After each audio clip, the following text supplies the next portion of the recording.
Note the text showing an upside-down cross, indicative of Satan.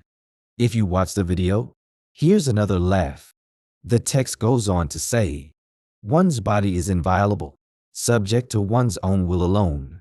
In other words, my body, my choice. Sound familiar? Check out the conflation of the caduceus, the medical symbol, on the bear's shirt, and the superimposed symbol of the satanic pentagram on a teddy bear. Who is this meant for?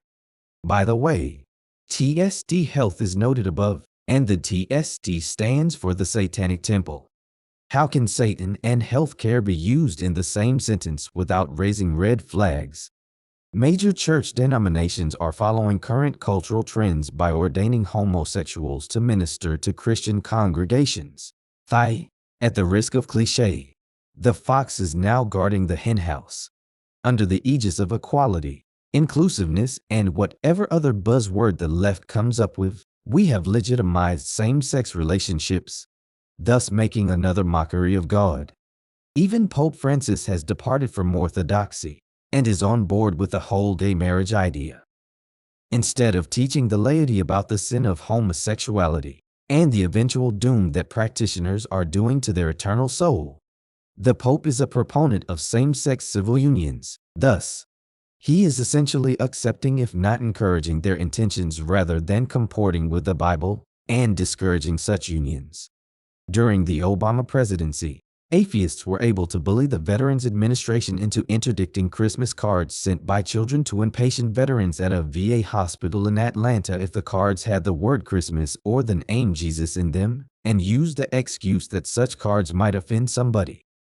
The same excuses: separation of church and state, it might offend somebody, blah, blah, were used when a small town in Missouri was bullied into removing from city property decorations on telephone poles at Christmas that were decorated to look like crosses.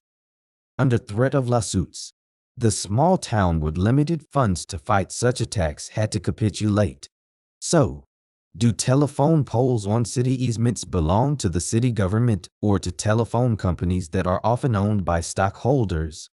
And if governments can be extorted into striking down symbols of Christianity under the aegis of a notion that they might offend somebody, what about that majority of us who are absolutely and unarguably offended by such blatant insults to Christianity? Don't we get a vote? Here's another issue raised by the left. On May 31, 2021, the media began reminding America of the race riots in Tulsa, Oklahoma that happened 100 years ago. Showing up on the left-wing media were videos, discussions, and reports on the riot, and decrying the racist killing of blacks who, by the way, had armed themselves before white people ever showed up on the scene. This was just another exercise in pushing the racism paradigm for political purposes. Why do they keep babbling about things that happened so long ago? Because that's all they've got. Remember what we said above about leftists trying to create a proletariat, an oppressed class to be used to foment a Marxist revolution and turn the country to communism. Has the media or the government suggested we memorialize the event that happened in 2013, about a year after the Trayvon Martin incident? During the Obama administration, in which two black males mugged a young white girl named Sherry West as she was walking along a street in Brunswick, Georgia, pushing a baby carriage. One of them demanded she give them money.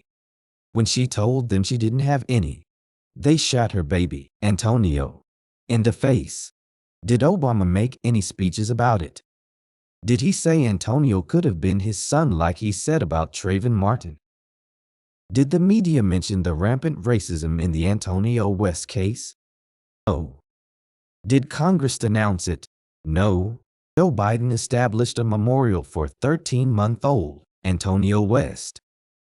Did Antonio's family receive $27 million from the city, as did the family of a criminal named Charles Floyd who allegedly died at the hands of police officers while resisting arrest?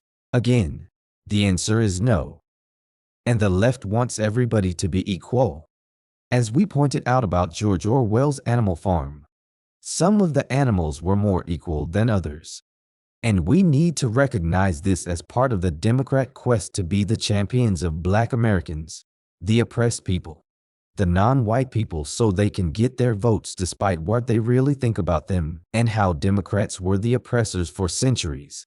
Moreover, their one-sided attempts forget or overlook Black men shooting white babies in the face as no less horrific than people in white robes lynching Black men. And doesn't black on white crime make the Blacks oppressors, too? We must also keep in perspective the reason why the Democrat left is trying to appear to Blacks as their saviors. Remember Israel Cohen, Manning Johnson. We have kicked God out of every aspect of the public sector, including our schools, where the 2 Black teens who assaulted Sherry West and killed her baby might have developed better values and more respect for their fellow man had prayer not been eliminated from schools. Despite the free exercise clause in the First Amendment to the Constitution, prayer in public schools was abolished circa 1962 under the aegis of separation of church and state. But did nobody think to abolish the practice of teaching kids in Massachusetts down to the age of 12 about how to engage in homosexual acts that include fisting, a practice too disgusting to describe or define here? Go to the footnote link and read about it.